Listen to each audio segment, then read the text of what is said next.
মাধবপুর নামে একটা ছোট্ট গ্রাম ছিল। সেখানে থাকতো রাহুল নামের এক ছেলে। গ্রামের কেউই তাকে পাত্তা দিত না।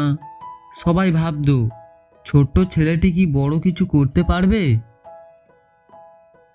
রাহুল চুপচাপ থাকতো, কিন্তু নিজের মনে বলতো, আমি চেষ্টা করব, কেউ আমাকে দেখুক বা না দেখুক, হাল ছাড়ব না। ধৈর্য আর মনোবল থাকলেই সব কিছু সম্ভব। এক গরম দুপুর, কেউ মাঠে যেতে চাইছিল না। রাহুল হাতে ছোট্ট ছোট্ট চারা নিয়ে মাঠের দিকে এগোতে লাগলো। গ্রামের বড়রা তাকিয়ে বলল, দেখছো, রাহুল আবার পাগল, এই গরমে কি করছে? ছোটরা হেসে বলল, আমরা বিশ্রাম নিচ্ছি, আর সে আবার কাজ করছে। রাহুল মাঠে গিয়ে ধীরে ধীরে চারা লাগাতে লাগলো। সে গাছ লাগালো, জল দিল, মাটি ভালো করে মিশালো। গ্রামের কেউই প্রথম দিকে বুঝলো না সে কি করছে। দিনগুলো আস্তে আস্তে গেল, গাছগুলো বড় হতে লাগলো, মাঠে সবুজ ছায়া ছড়াতে লাগলো, বাতাসও ঠান্ডা হয়ে এলো। একদিন গ্রামের লোকেরা মাঠে এলো।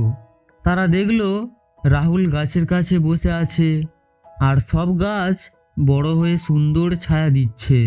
একজন বলল, দেখেছো, এটা রাহুলই করেছে।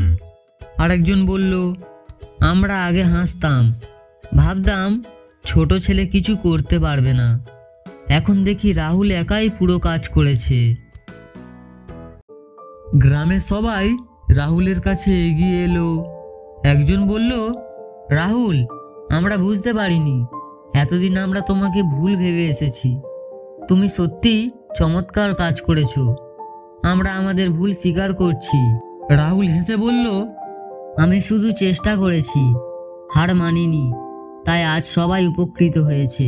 এক বৃদ্ধ লোক বলল, ছোট ছেলে হলেও ধৈর্য, চেষ্টা আর নিজের উদ্যোগ থাকলেই বড় কাজ সম্ভব। আমরা সবাই শিখলাম।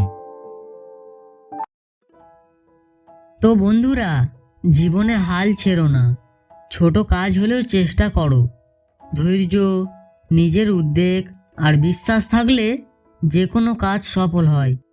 কারোর কাজ হেসে ছোটভাবে দেখো না, হার মানা মানে হাল ছাড়া নয়। মনে রাখো, ধৈর্য ধরে চেষ্টা করলে তুমি যে কোনো বাধা পেরোতে পারবে এবং অন্যদের জন্য বড় উপকার করতে পারবে। এই গল্পের মতো তোমার প্রতিটি চেষ্টা কোনো না কোনোভাবেই ফল দেবে।